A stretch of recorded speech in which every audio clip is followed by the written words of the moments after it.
Good morning, spiritual companions. We are reading the Gospel of Sri Ramakrishna, continuing the introduction on page 10. Shiva. In the 12 Shiva temples are installed the emblems of the great god of renunciation in his various aspects, which are worshipped daily with proper rites. Shiva requires few articles of worship. White flowers and bell leaves and a little Ganges water offered with devotion are enough to satisfy the benign deity and win from him the boon of liberation. Radhakanta. The temple of Radhakanta, also known as the temple of Vishnu, contains the images of Radha and Krishna, the symbol of union with God through ecstatic love. The two images stand on a pedestal facing the west. The floor is paved with marble. From the ceiling of the porch hang chandeliers protected from dust by coverings of red cloth. Canvas screens shield the images from the rays of the setting sun. Close to the threshold of the inner shrine is a small brass cup containing holy water. Pious visitors reverently drink a few drops from the vessel. Kali. The main temple is dedicated to Kali, the Divine Mother, here worshipped as Bhavatarini, the Savior of the universe. The floor of this temple also is paved with marble. The basalt image of the Mother, dressed in gorgeous gold brocade, stands on a white marble image of the prostrate body of her divine consort, Shiva, the symbol of the Absolute. On the feet of the goddess are, among other ornaments, anklets of gold. Her arms are decked with jeweled ornaments of gold. She wears necklaces of gold and pearls, a golden garland of human heads, and a girdle of human arms. She wears a golden crown, golden earrings, and a golden nose ring with a pearl drop. She has 4 arms. The lower left hand holds a severed human head, and the upper grips a blood-stained saber. One right hand offers boons to her children. The other allays their fear. The majesty of her posture can hardly be described. It combines the terror of destruction with the reassurance of motherly tenderness. For she is the cosmic power, the totality of the universe, a glorious harmony of the pairs of opposites. She deals out death as she creates and preserves. She has 3 eyes, the third being the eye of divine wisdom. They strike dismay into the wicked, yet pour out affection for her devotees. The whole symbolic world is represented in the temple garden. The trinity of the nature mother, Kali, the absolute, Shiva, and love, Radhakanta, the arch spanning heaven and earth, the terrific goddess of Tantra, the soul-enthralling flute player of the Bhagavata, and the self-absorbed absolute of the Vedas live together, creating the greatest synthesis of religions.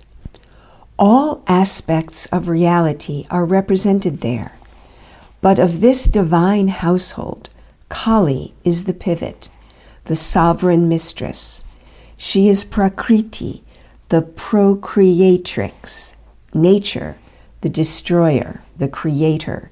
Nay, she is something greater and deeper still for those who have eyes to see. She is the universal mother, my mother, as Ramakrishna would say, the all-powerful, who reveals herself to her children under different aspects and divine incarnations, the visible God who leads the elect to the invisible reality. And if it so pleases her, she takes away the last trace of ego from created beings and merges it in the consciousness of the Absolute, the undifferentiated Godhead. Through her grace, the finite ego loses itself in the illimitable ego, Atman, Brahman. Rani Rasmani spent a fortune for the construction of the temple garden and another fortune for its dedication ceremony, which took place on May 31st, 1855. Sri Ramakrishna, henceforth we shall call Gadadhar by his familiar name. Footnote: no definite information is available as to the origin of this name.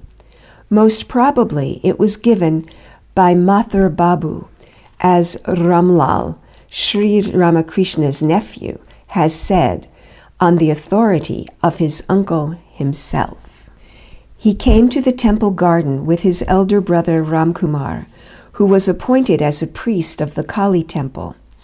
Sri Ramakrishna did not at first approve of Ramkumar's working for the Sudra Rasmani.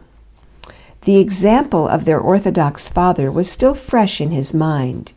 He objected also to eating the cooked offerings of the temple, since, according to orthodox Hindu custom, such food can be offered to the deity only in the house of a Brahmin. But the holy atmosphere of the temple grounds, the solitude of the surrounding woods, the loving care of his brother, the respect shown him by Rani Rasmani and Mathur Babu, the living presence of the goddess Kali in the temple, and above all, the proximity of the sacred Ganges, which Sri Ramakrishna always held in the highest respect, gradually overcame his disapproval, and he began to feel at home. Within a very short time, Sri Ramakrishna attracted the notice of Mathur Babu, who was impressed by the young man's religious fervor and wanted him to participate in the worship in the Kali temple. But Sri Ramakrishna loved his freedom and was indifferent to any worldly career. The position of priest in a temple founded by a rich woman did not appeal to his mind. Further, he hesitated to take upon himself the responsibility for the costly ornaments and jewelry of the temple. Mathur had to wait for a suitable occasion. At this time there came to Dakshineswar a youth of 16, destined to play an important role in Sri Ramakrishna's life. Hriday, a distant nephew of Sri Ramakrishna. Footnote: Hriday's mother was the daughter of Sri Ramakrishna's aunt. Such a degree of relationship is termed in Bengal that of a distant nephew. He hailed from Sihor, a village not far from Kamarpurkur, and had been his boyhood friend. Clever, exceptionally energetic, and endowed with great presence of mind, he moved, as will be seen later, like a shadow about his uncle, and was always ready to help him, even at the sacrifice of his personal comfort. He was destined to be a mute witness of many of the spiritual experiences of Sri Ramakrishna, and the caretaker of his body during the stormy days of his spiritual practice. Hriday came to Dakshineswar in search of a job, and Sri Ramakrishna was glad to see him. Unable to resist the persuasion of Mathur Babu, Sri Ramakrishna at last entered the temple service on condition that Hriday should be asked to assist him. His first duty was to dress and decorate the image of Kali. One day, the priest of the Radhakanta temple accidentally dropped the image of Krishna on the floor, breaking one of its legs. The pundits advised the Rani to install a new image, since the worship of an image with a broken limb was against the spiritual injunctions. But the Rani was fond of the image, and she asked Sri Ramakrishna's opinion. In an abstracted mood, he said, "This solution is ridiculous. If a son-in-law of the Rani broke his leg, would she discard him and put another in his place? Wouldn't she rather arrange for his treatment? Why should she not do the same thing in this case, too? Let the image be repaired and worshipped as before." It was a simple, straightforward solution and was accepted by the Rani. Sri Ramakrishna himself mended the break. The priest was dismissed for his carelessness, and at Mathur Babu's earnest request, Sri Ramakrishna accepted the offer of priest in the Radhakanta temple.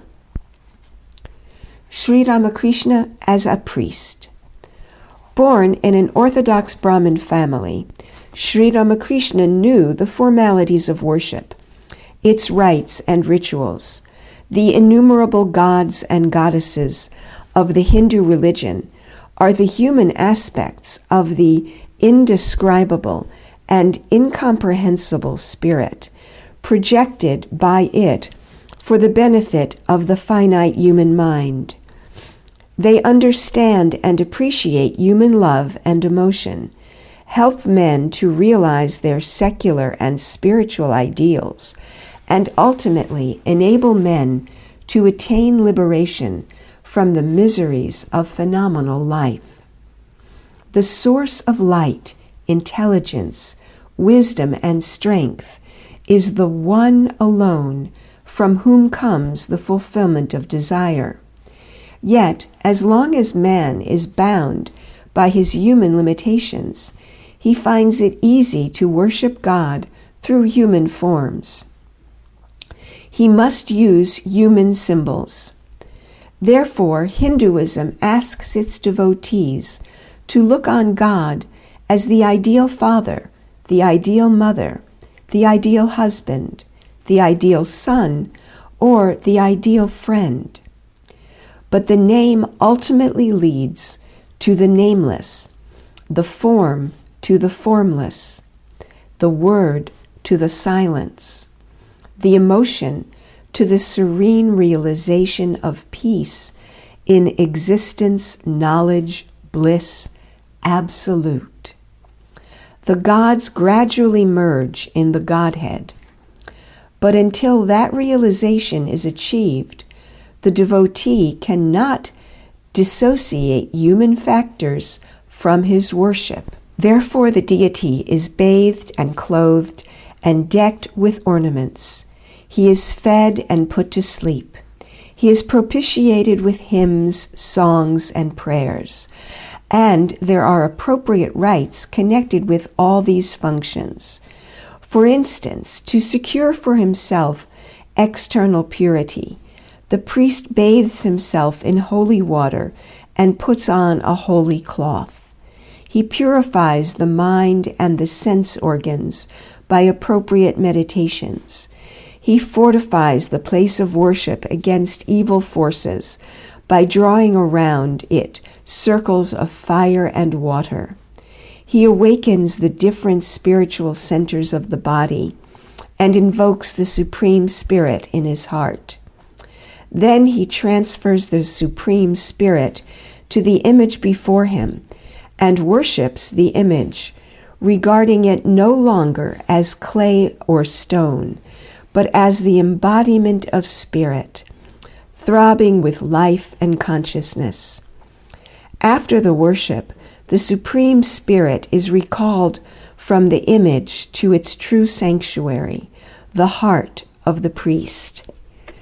The real devotee knows the absurdity of worshiping the transcendental reality with material articles, clothing.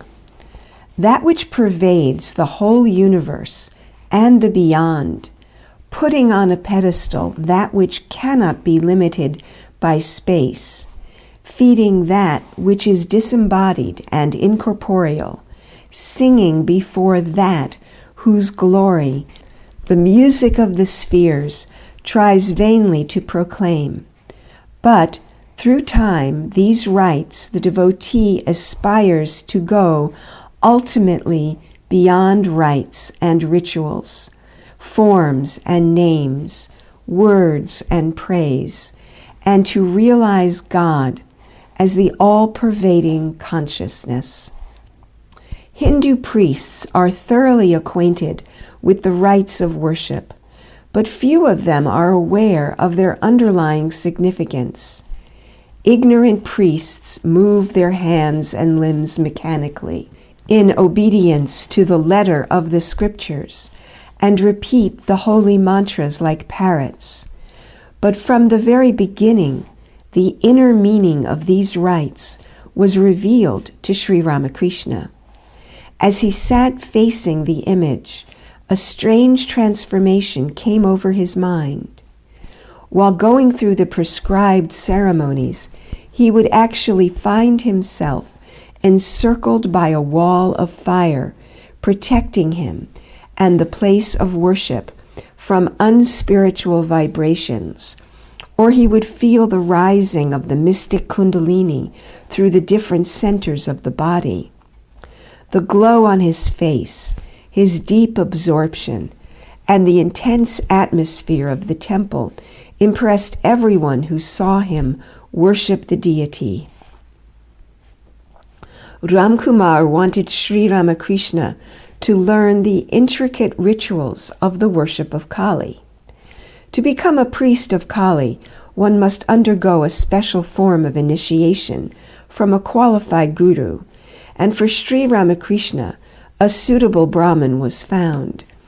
But no sooner had the Brahmin initiated him by uttering the holy word in his ear than Sri Ramakrishna, overwhelmed with emotion, gave a loud cry and plunged into deep concentration.